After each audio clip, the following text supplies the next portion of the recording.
Hey everybody, welcome to another episode of Defense of the Patients. I'm your host Cyphus. I'm sitting here with a special co-host today. That's Blackheart. Blackheart, glad you joined me. Hey. And we are joined by a very special guest. You guys probably have heard of it by now. I think we've sent out a couple of tweets, and I know Roland's been abusing the hell out of it. Matt Doaks from Become the Gamer.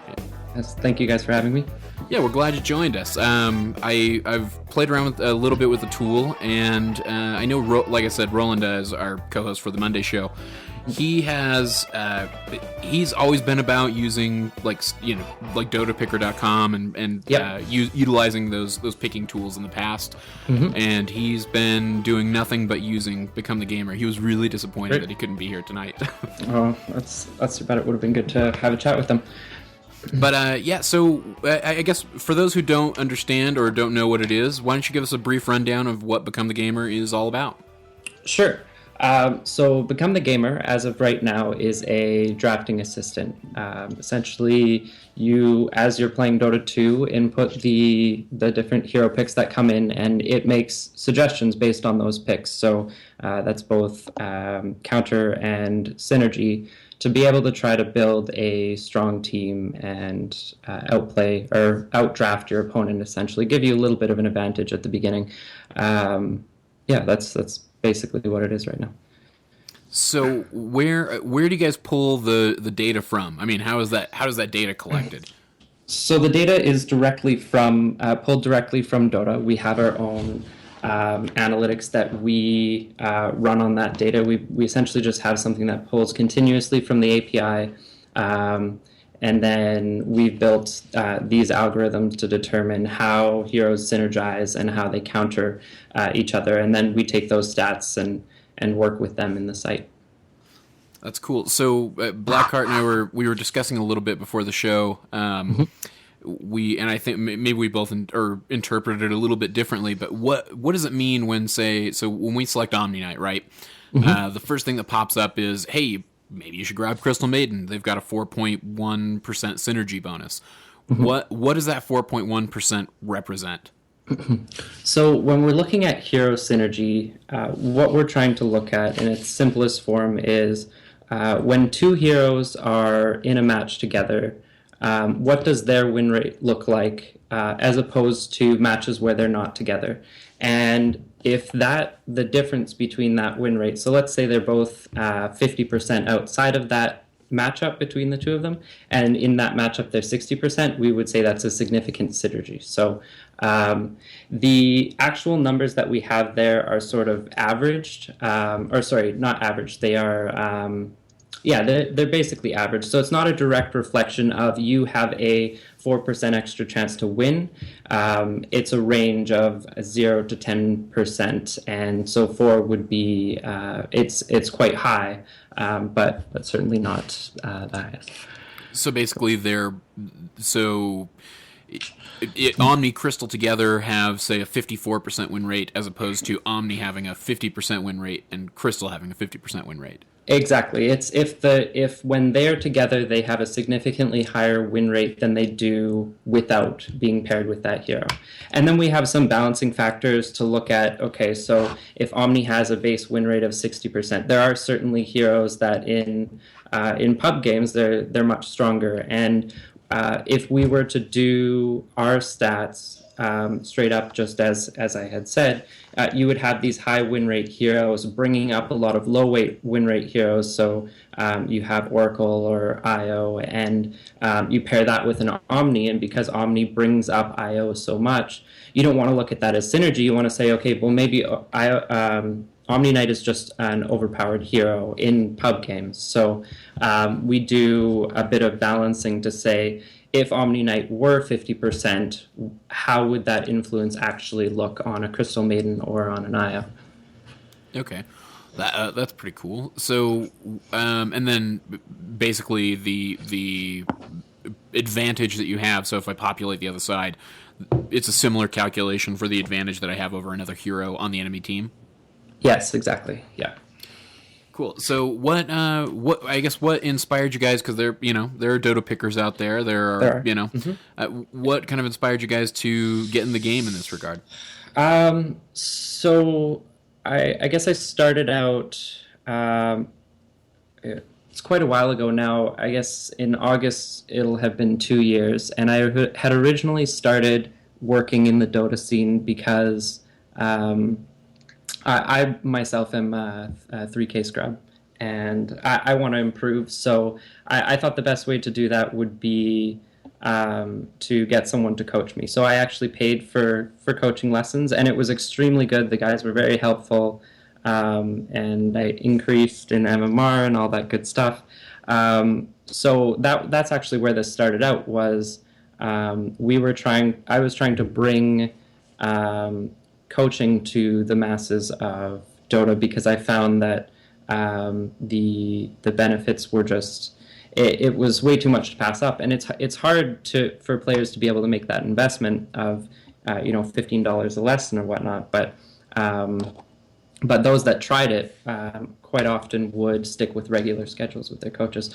But anyway, after trying that for a little bit, I found that it just wasn't quite accessible for a lot of people. You have people that just can't afford to do that on a regular basis. Maybe they can do it once, but so the idea was, how do we translate the knowledge from these professional coaches into software, into something that can be served up to everyone for free? So that's where it started. Dota Picker was certainly an inspiration for us. I liked what they had going, and I thought that I know that drafting has a big influence on the outcomes of the game, and so we figured, based on our knowledge of the game and the statistics, that was something that it would be a very good starting point for us. People understood it. We knew that there was a need for that. But this is just the start to sort of this overarching virtual coach that we want to become. Yeah, when we had noticed that there was a link, I can't remember the site that it went to. I should go pull that up. But that you guys were basically kind of, it looks like, partnered with, or maybe that's your organization as well. But DotaCoach.org. DotaCoach.org. Yeah, so they popped up while I was building my own coaching site, and I really liked the way that they were doing things. I talked to them about it. They're great guys over there. So yeah, I wanted to see what the interest is like. We threw a button up there just to see if people would click through and if anyone wanted to get lessons, because that's really the goal: is can we provide at each stage of the game and for all of the players that an individual's needs to be able to improve and increase their MMR and whatnot. So, yeah. So, what was it like getting coaching? I not to deviate from become the gamer, but what was it like going through a coaching session? I mean, that's something I've contemplated in the past.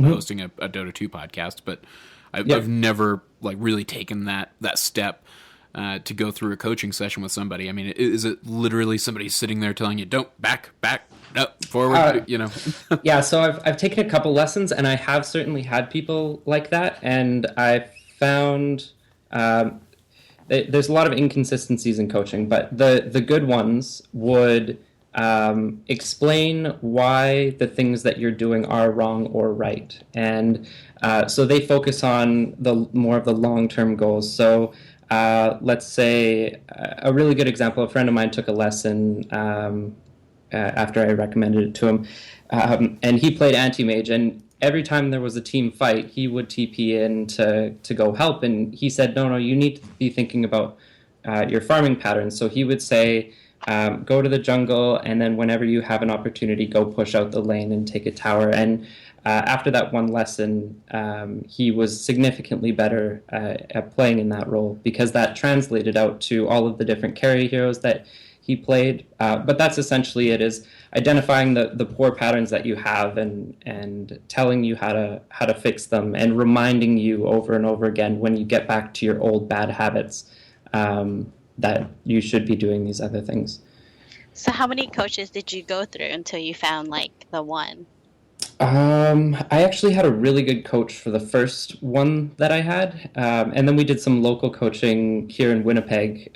We had a it was like a weekly local LAN, and we brought in a guy to coach, and he was extremely good too. It wasn't until later on that I found out that there were much worse coaches and that it was much harder to coach than I expected. So, but I've also had experiences with Dota coach, and again, I love what the guys are doing, but I think there needs to be a little more consistency to maybe, I don't know whether it's teaching coaches how to teach, because it's more about teaching than it is about being good at Dota. So I don't know if it's that, or just to weed out some of the bad coaches, but I think they have a system to do that there anyway. So one of the other questions about, I know we're jumping around a little bit here, but about Become the Gamer. So when you initially get in, it makes sense. You start the drafting assistant, and you've got your list of the high win rate heroes, the top 5 high win rate heroes. Yep. And then you've got the top 5 meta heroes. I found that top 5 list kind of surprising, just because it feels like, and of course Shanghai is kind of going on right now, and you're seeing a lot more of the, or at least what's considered the pro meta. But how do you guys make the calculations to determine who the top 5 meta heroes are? Who pops up in that list, or how? The top 5 meta heroes is something we threw in really quickly because we wanted to fill this initial screen a little bit better. We took the top picked and banned heroes from, I believe it was Dota, and we used those statistics to pull out the top 5.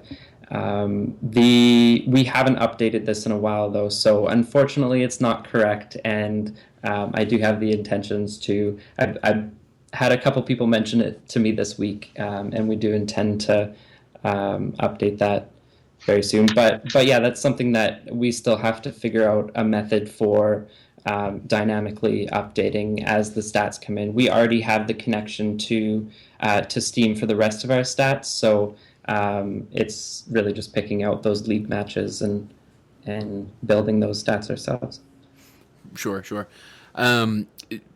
So what, you mentioned that you kind of saw this as, I guess, like an overall kind of an application for providing coaching to the masses. What kind of expansion are you looking at doing with Become the Gamer? Like, what other additional features beyond just like the picking method will or to be implemented? So the first step is to build this into a desktop app, and we're working with Overwolf as a first step to try to make that happen, mainly because they have a method of pulling heroes directly from Dota so that you don't have to enter in the heroes on your team and the enemy team yourself. So that part's automated. And then we're trying to view each portion of the game. So right now we cover the drafting section. We're looking at both the in-game and pre-game. Because I think that Dota Buff does a great job of post-game. I would love to be able to work with them in some form there. But so let's start with the in-game stuff. I think what we're looking at as a first step is in-game timers. So the ability to track when Roshan spawns, obviously it's a range, but also to track when your enemy's ultimates are up. And we have had some concerns about that being too much help to players. So that's still sort of up in the air for us. Yeah, I could see how that would almost be, if you got used to it, having it be a crutch. It's because I know that I'm personally terrible about the Roshan timer. Mm-hmm. And one of the behaviors that I've tried to implement to force myself to get better about it is anytime I see somebody mark the time when Roshan goes down, even though it's already been done, I like to go and do it, even though I'm like 2 or 3 seconds behind them. Yeah.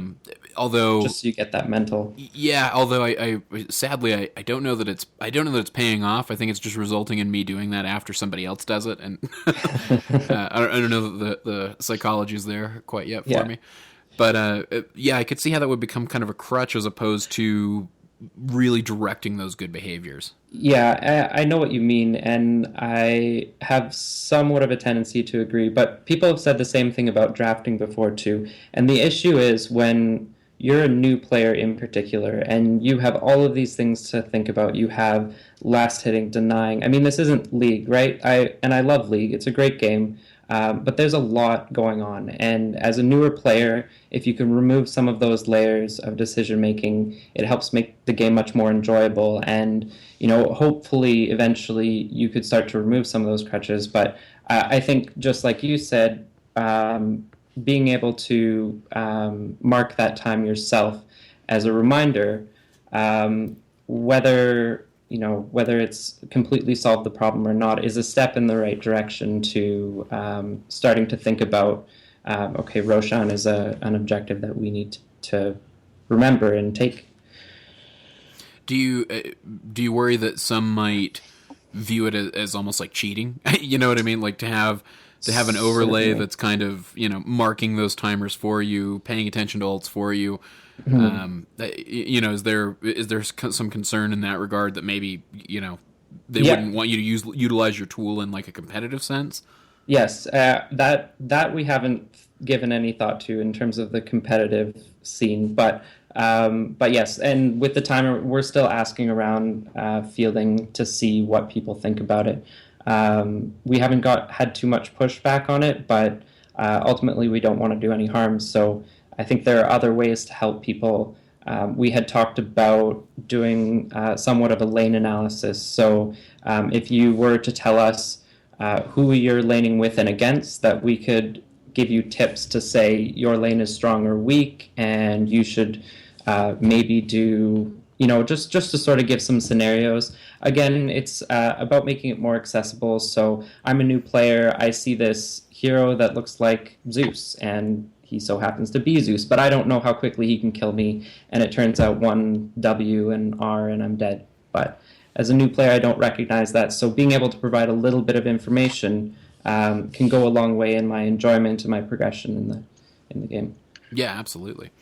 So tell us a little bit about your background, like, and what it is that you specifically are doing with Become the Gamer. So I'm a developer myself. I've been a developer for 8 years now, mostly self-taught. I've been developing in startups for a few years now, 4 or 5. I can't remember now. I did have a startup before this, and sort of moved on to this after that wrapped up. So yeah, with Become the Gamer, I handle all of the business stuff and the trying to acquire funds to keep us going, and as well as the development. We did have one other developer, and we've had a few others help out here and there. That's been extremely valuable. But it's mainly been me and one other guy building this thing. What's it? Go ahead, Blackheart. Yeah. Oh, does this also give the option to item build as well?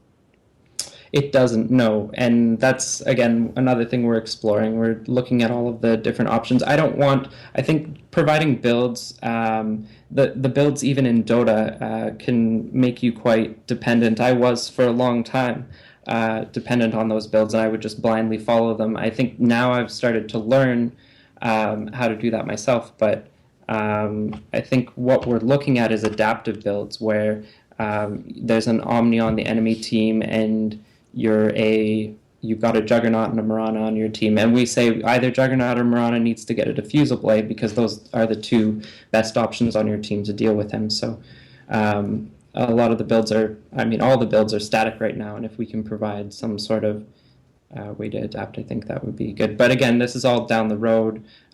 We have a lot of things to do to be able to get there still, but dreaming anyway. Yeah, of course. So, what's it like trying to acquire funds for this type of a project? You guys pursue grants, investors? Yep. We've done both. I did go and pitch to investors for our first round, and we are just about to go for our second round of fundraising. It's certainly getting easier in the industry. There's a ton of growth recently. It's literally exponential over the last 3 years, and we're talking $750 million industry right now in eSports alone. Expected to be $1.9 billion by 2018, and then on top of that, you've got games like League of Legends making $1.6 billion last year. It's certainly getting easier to pitch, but it's a learning process for a lot of investors because for a lot of them, they're older and they think of gamers as being, in their mother's basement drinking Monster Energy drinks or Red Bulls, or Red Bulls, whatever you happen whatever to your preference is to say. Yeah. What's wrong with basements? No, not absolutely not. Blackheart's very offended. I feel like she probably spends most of her time in a basement. It's cooler in the basement. That's where all the bad stuff happens, is in a basement, all right? The last place my mother ever wanted me to go was somebody's basement. So yeah, you're right. I mean, it's funny to see, because you hear like last year, I think it was, Mark Cuban made a lot of waves in the esports industry, kind of starting to invest, in I think it was the esports booking, esports betting agencies. Yeah. But there has been that kind of weird, I guess, cultural view of gamers for a while, but that industry is booming. Forbes is all about it these days. I think it's very quickly lifting. You see ESPN now having their own dedicated esports section, and Mark Cuban, didn't he buy a League of Legends team? I don't know about that. I know that he's been delving into esports quite a bit and pursuing different ventures, but the last one that I read about was like an esports betting site that he was. Yes, and that's has the most growth in that in this area right now. I think it's slowed down a little bit. People were overly excited that gamers were willing to pour money betting on games, but it seems to be items. People like betting items because it's less risk, I guess. It's just fun. At least separates you from the money somewhat. I mean, it's that same concept of, the casinos using chips, right? Mm-hmm. The casino wants you to use... The value's still there, yeah. Yeah, they want you to use those chips, though, because those chips don't look like money. Yep.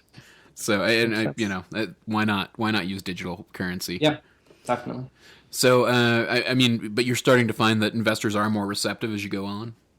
Yes, they are. I've yet to see, sort of outside of my small field of view right now. I've only pitched at a couple places, but I'm heading off to Vancouver later this month, and I have a couple of other opportunities that I'm looking at. So we'll see how it gets received there. But I think based on the reception that we've been getting, people seem to love what we're doing, and I really appreciate that. I use this all the time. And that's one of the things I was really excited about getting into this is, even if everyone else hates it, it's something that I'm going to use myself on a daily basis. So, but anyway, people seem to like it, and I think our traction is decent. So we'll just have to see how it turns out over the next while. So beyond kind of expanding this into a desktop application, what else are you looking to expand its capability to coach in other ways beyond like the overlays, or what kind of big plans do you have down the road? So I think the desktop app really is the end all be all for us. It's about you see all of these different websites. You've got DotaBuff, Dota Picker, and they're all individually good. And I don't want to say we need to do everything in order to be good, but sure. I think that being able to remove the steps and the barriers to this information has a lot of value to players. If that's almost integrated with Dota, as if Valve were the ones providing this help in game, whether it's the statistics or extra tools to help you better play the game.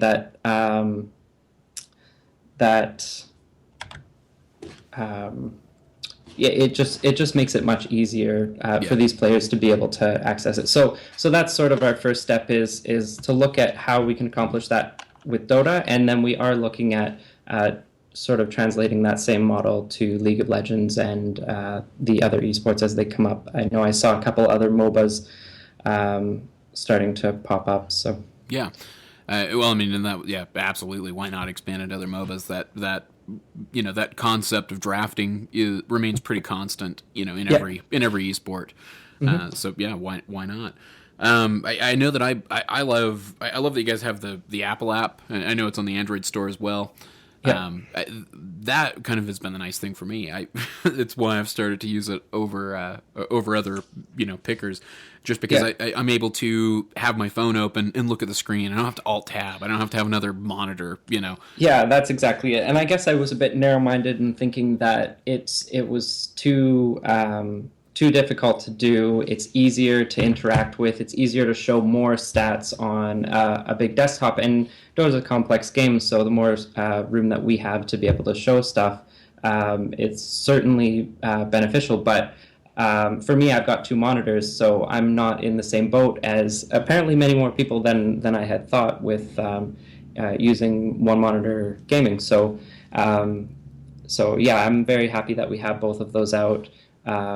And the reception's been very positive on them. We're working on speeding up the load times. It's a little bit slow on first load, but we do some sort of caching stuff so that subsequent loads are pretty well instant. Well, it's really advantageous to the one thing that you guys have done that I don't see in other pickers. For lack of a better term, I hate using the term. I guess draft assistant. I love that you guys call it the draft assistant. That's a far better term. Far better than a picker. Yeah. But as far as other drafting assistants, like the ability to have it broken down by lane, and automatically understand. I can see for a newer player, going, okay, well, I've got this Omni Knight, and seeing him pop up into the support role. I mean, that's immensely helpful. That was really the goal of that top section, and I don't know if we've highlighted it quite enough or given any education to people that do come to the site. But yeah, it was really about, you see a lot of these games, especially in the lower brackets, where everyone wants to play carry, and you get these 5 core lineups. But just a reminder that, hey, maybe you could use someone in mid lane, or someone in roaming position, or someone in support, and so yeah, that was the goal of that. Was it? So if I use this, will I climb to 3K MMR? I find it works much better if you've got a full team. So if you're playing with friends, and you can control the picks much better. I think. So that was one of the issues after building this that I found using it myself, because I really liked to play solo for a while, and now I play with friends quite a bit. But no matter what, you're always just picking last, trying to balance out the team. And believe me, that does work better than just playing whatever you want. But yeah, certainly playing with a team. Where you can control all the picks. We actually had Reeves. I don't know if you guys know him. He was he was with Dota Cinema, and we have him as I guess we are a sponsor of him, and he streamed using our tool last night with a set of 5, and I believe they won 3 games in a row by picking a full BTG lineup with their 5 stacks. So I was very happy to see that work out.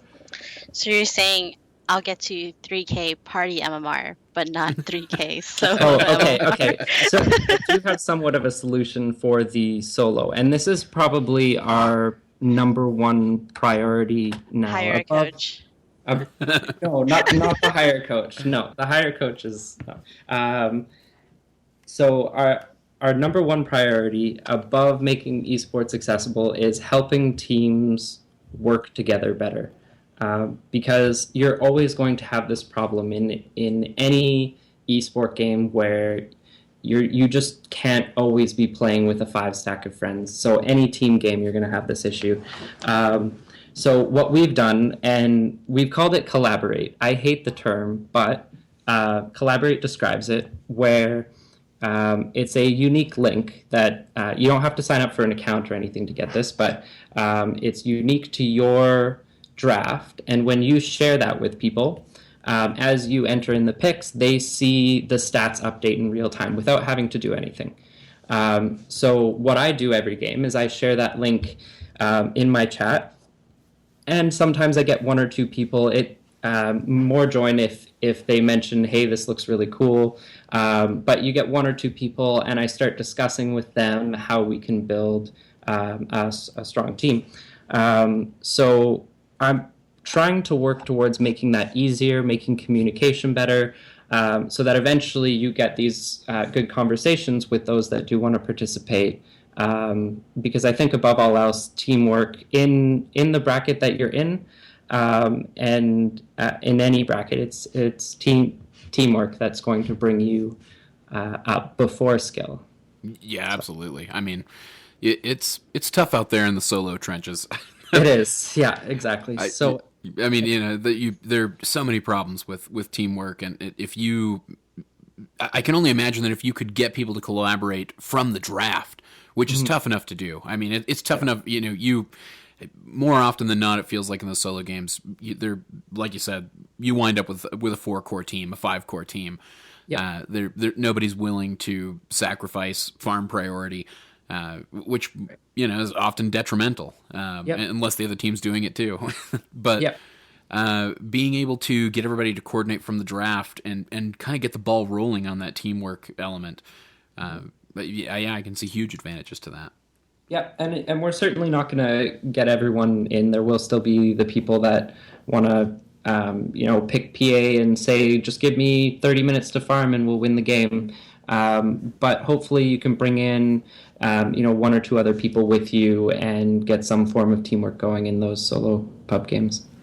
Yeah, that's awesome. Have you guys contemplated like adding the ability to maybe sign in through Steam and have it maybe base picks partially off of like heroes you play, Yep, we have. And so rather than doing heroes that you prefer, or like favorited heroes, we had thought about separating those out so you could see them quickly, but more importantly, hero performance. So that we could, I suck with Puck. I think I've played 13 games and lost all of them with Puck in my Dota lifetime. And yeah, it's sad. It's a fun hero, but so if Puck is the best pick, it should not be suggested for me. And I know some people do blindly follow the picks, and I've definitely been guilty of that. So if we can, help, whether it's with some sort of reminder or reorganizing the list, definitely do that. But I think that the desktop app needs to come first, because then we're looking at closer integration with Steam and it being easier for players on both sides to access. For sure. So tell us a little bit about you in the game, in Dota. What positions do you play? What heroes do you play? I've been playing a lot of support lately. I really like Disruptor. I used to like Witch Doctor, but do you dive the tower to glimpse somebody back? I've definitely done that before. Yeah, it's just so satisfying when they TP in. And it really is. Yeah. So yeah, I'd say Disruptor is my favorite, but I try to switch it up too. You got to keep it entertaining. I did the whole back when I did coaching. I stuck to 3 heroes and tried to grind up my MMR, and I definitely did. I worked my way up from, I think I calibrated at about 2200, and I want to say 3300 now. So, but even still, I don't want to be that person that spams one hero and gets to 4 or 5k, because it's just not fun. Oh, then I'm glad Roland isn't here, because that is exactly what he's doing. Oops. He told me today, Blackheart, he said, I can't be that guy. I don't want to be that guy. So he's started mixing it up a little bit. He's been doing all right even. But I'm with you.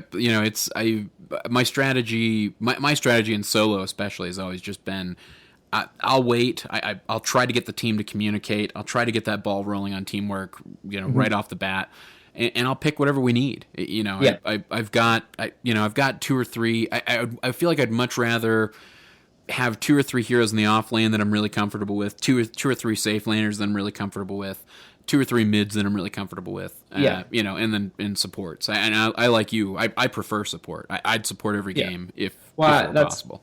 Yeah, it's certainly a fun role, and I do find that more often than not, that's what's needed in pubs when you're queuing solo. Everyone wants to be that carry with the rampage. Yeah, but the world, we can only have so many stars. Yeah. So, how have the games been treating you lately? How's 686 treating you? It's all right. I haven't had the greatest matches. I've been playing with Andy actually, and Andy's much better than I am. So I'm having to play above my skill level, and it's stressful. It's definitely stressful.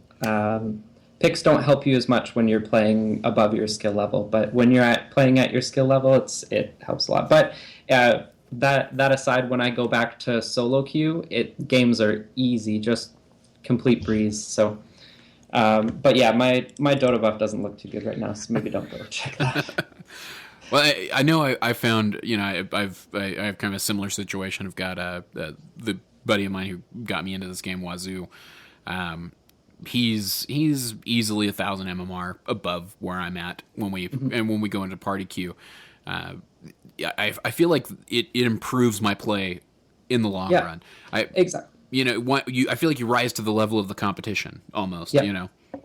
I would rather be doing that on a regular basis than playing below, because as much as it's fun to stomp once in a while, you're not learning anything. And I'm not going to become a better player unless I play with people like Andy. So, yeah. Well, and even if you are stomping, or even worse, when you are stomping, you're probably reinforcing a bad behavior. Something that's going to get you killed at those higher levels. Yep, very true. That's true. Always good to avoid. So let's see. Anything else that you guys are working on that Become the Gamer has in the works? Or even you, Mr. Matt Doak. Yeah, what are you up to nowadays? Besides what am work? I up to? Just Dota. Dota and work, that's all I do. What? So like basement? Yeah, apartment though, so no basement. But yeah, inside, gaming. Hoping to go to TI this year. Oh, well, you'll have to hit us up if you do. We're definitely going to be out there. You are? Nice. Yeah, I'd like to get a little BTG crew out there. So, have you ever been to a TI before? I haven't, no. I went to ESL 2 years in a row now, I guess. I actually went to the after party at the last ESL. That was a really good time. At ESL New York? Yeah, New York, yeah. Okay, well, we probably crossed paths and didn't even know it. Oh, yeah, you guys were there as well? Yeah, we flew out, and it was definitely a fun event. My co-host Roland is he's a sheltered man. Okay. New York City was kind of tough on him. Yeah. he was we're in the Salt Lake City area. Okay. So it's I mean, the place is run by Mormons. They're all ultra friendly. It's really nice. Nobody, you can leave your car unlocked wherever the hell you go. Yeah. I see people park with their windows down all the time. Just behaviors that you can never really get away with on the East Coast. Yeah. Or just in those other major metropolitan areas. So for him, it was kind of culture shock, and I couldn't get him to do things. I couldn't get him to eat pizza. I couldn't get him to go eat pizza with me. He ate McDonald's twice while we were there for 3 days. Wow. So, because there was no Chick-fil-A. Yeah, well, we couldn't find the Chick-fil-A. We tried. It wasn't within walking distance of Madison Square Garden, I guess. But yeah, but I'll say ESL was, not to knock ESL in any way, but it paled in comparison to a TI. I could imagine. It was a blast being in that arena, and I definitely recommend it, and hope to see you guys there. That'd be awesome. Yeah, definitely. Well, Matt, we're glad that you came and shared a little bit about the tool. I hope that the folks out there that are listening get a chance to go and try it. If you guys do want to try it, it is dota2.becomethegamer.com, or I think you can just type in becomethegamer.com. Yep, that'll work. It'll take you right to it. If you want to follow them and figure out what's going on, what the latest updates are, you can follow them at BTG_Dota. And Matthew Doak can be followed at Matthew Doak, DOAK. Oh God, you don't want to follow me. I don't tweet, so don't follow me. I do want to say though, if you guys if anyone has any suggestions, we are very happy to hear them. We have it's a platform called Receptive, where it's sort of like Reddit, but for website suggestions. So people make suggestions, vote on them, and then we decide what we're going to put in our platform. So that's where we get a lot of our ideas from. And if anyone has that, please, they're on the website there. You can see both on the home page and up in the top left corner when the Clear Teams button isn't there. Very happy to have people participate. And you can also reach out on social media as well. What kind of features have you guys had suggested? Oh man! So a lot of it's actually been what's been planned and released. We had so we had the one that you guys were talking about with the player performance. The mobile app was a big one, and we actually decided to push that forward because of that. And I think the other top one has been get picks put in automatically, because in all pick non-ranked, no one has any time to enter the picks in. So, see, compact hero grid's another one. We did put a hero grid in there. It's really poorly made for desktop right now, but we get a lot of, like, give me the traditional picking screen where you've got all of the different hero cards laid out in strength, int, and agility. So, yeah, so certainly lots of stuff in there. I could go through it, but it's a long list. So. Well, that's awesome. It's good that you guys are reaching out to the community. I mean, to the players who are going to utilize it. Yeah, exactly. It's for them. So, yeah, if we were just to sit here deciding on features, I think that would be a little too narrow-minded. All right, we'll let you know when we crash it, like we did with the other one. Yeah, please do. All right, well, I'm going to wrap up the show here. If you guys want to find us, we're defenseofthepatients.com. You can follow us at .p_show. You can follow my co-host Blackheart at .p_Blackheart, right? Did I get that right? The things I should know in advance. And, of course, you can search Defense of the Patients on iTunes, Stitcher, all your favorite podcast apps, and email us at defenseofthepatients@gmail.com and let us know if you guys try out Become the Gamer, because we've been enjoying it, and I have no doubt that you guys will see it on the stream, twitch.tv/.ptv. Roland's been utilizing this for a ton of his games, and I know primarily for his solo games. And he gave me shit the other day because I said, well, I'm just going to play Spirit Breaker. And he said, you should be using the picker. And he was probably right. We should try this in our next in-house if we have more newcomers. Oh, that's a great idea. Yeah, that'd be a blast. We can definitely utilize, like what other people are playing and what it's You guys will have to let me know how that goes. Yeah, we definitely will. It's perfect. Play. It's perfect for and definitely feel free to come join us. We do those every Thursday and Saturday night, starting at 9 p.m. Eastern when the first lobby goes up. And I guess just a little update there for folks while we're on the subject. We're going to be doing 2 lobbies every time now, unless we don't have enough folks to fill up the second lobby, which we usually do. I think we didn't last Saturday because of the Shanghai Major going on, which was understandable. You guys are out there watching good Dota, so we feel you. But yeah, so we'll be running the 2 lobbies, and it's just going to be a first-come, first-served basis. The lobbies will open right at 9 p.m., and then we'll throw up timers before the next lobbies open up and do that series of 3 games. And, we hope to see you all there. And we hope to try out Become the Gamer there. So hit us up and let us know what you guys think. And until next time, this is Cyphus from Matt Doaks and Blackheart saying good luck and Godspeed.